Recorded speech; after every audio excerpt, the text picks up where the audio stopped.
केंद्र सरकारनं देशाच्या प्रत्येक नागरिकाला एका सैनिकासारखं सावध बनवण्यासाठी मॉक ड्रिलचे निर्देश दिलेले आहेत। स्थानिक पातळीवर जिल्हा प्रशासन तसंच जिल्हा आपत्ती व्यवस्थापन यंत्रणा या मॉक ड्रिलची अंमलबजावणी गरजेप्रमाणे करेल।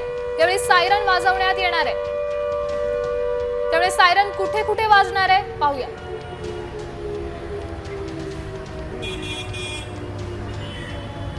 सरकारी भवन, प्रशासनिक भवन, पोलीस मुख्यालय, फायर स्टेशन, सैन्य ठिकाण,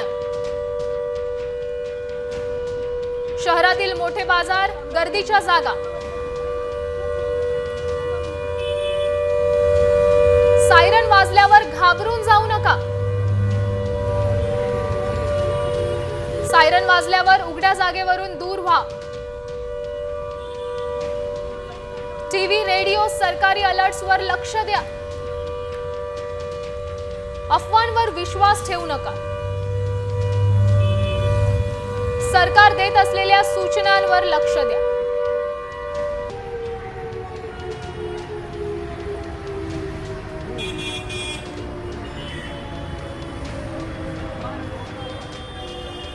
त्यामुळे मॉक ड्रिल संदर्भातले आपण महत्त्वाचे अपडेट्स जाणून घेतोय। महाराष्ट्रातील 16 शहरांमध्ये उद्या मॉक ड्रिल पार पडणार आहे। मुंबई, उरण, तारापूरमध्ये मॉक ड्रिल होईल।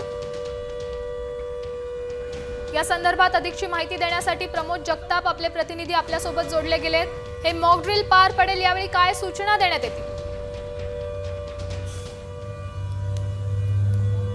आज श्यामल जर प्रामुख्याने सांगायचं झालं तर देशातील 244 ठिकाणं हे मॉकड्रिल पार पडणार आहे आणि त्याच अनुषंगाने मागच्या 40 मिनिटांपासून केंद्रीय गृह मंत्रालयामध्ये एक अत्यंत महत्त्वाची बैठक जे राज्याचे गृहसचिव असतील किंवा डीएम असतील त्यांच्यासोबत ऑनलाईन पद्धतीने सुरू आहे। पण असं असताना आता ज्या ज्या शहरांमध्ये हे मॉकड्रिल होणार आहे त्यांची नावं जी आहेत ती समोर आलेली आहेत। महाराष्ट्रातील 16 शहरांमध्ये हे मॉकड्रिल होणार आहे आणि त्यामध्ये कॅटेगरी 1 म्हणजे अत्यंत महत्त्वाची कॅटेगरी जी एक आहे त्या कॅटेगरीमध्ये 3 शहरांची नावं आहेत। त्यात प्रामुख्याने जर श्यामल सांगायचं झालं तर मुंबई असेल, उरण असेल, कारण उरणला पोर्ट आहे त्या ठिकाणी देखील कॅटेगरी 1 मध्ये उरण असल्याचं आपल्याला बघायला मिळतं आणि तारापूर ज्या ठिकाणी औष्णिक अणुऊर्जा प्रकल्प आहे ते देखील कॅटेगरी 1 मध्ये आहे।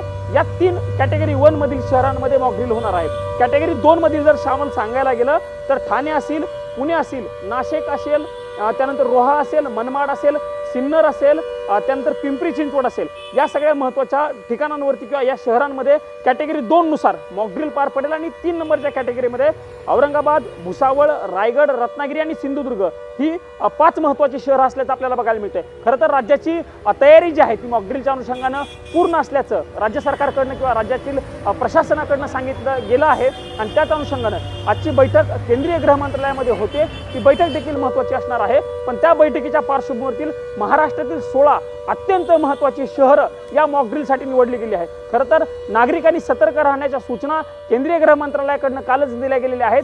कशा पद्धतीनं मॉकड्रिलमध्ये सहकार्य करायचं त्याच्याबद्दलची देखील माहिती दिली गेलेली आहे। सायरन वाजवणं असेल, लाईट्स बंद करणं असेल किंवा नागरिकांनी प्रशासनाला सहकार्य करणं असेल, विद्यार्थ्यांनी कशा पद्धतीनं सहकार्य करायचं या सगळ्याच्या सूचना खरं तर दिल्या। मॉक ड्रिल अतिशय महत्त्वाचं मानलं जाणार आहे। धन्यवाद दिलेल्या या सविस्तर माहितीसाठी।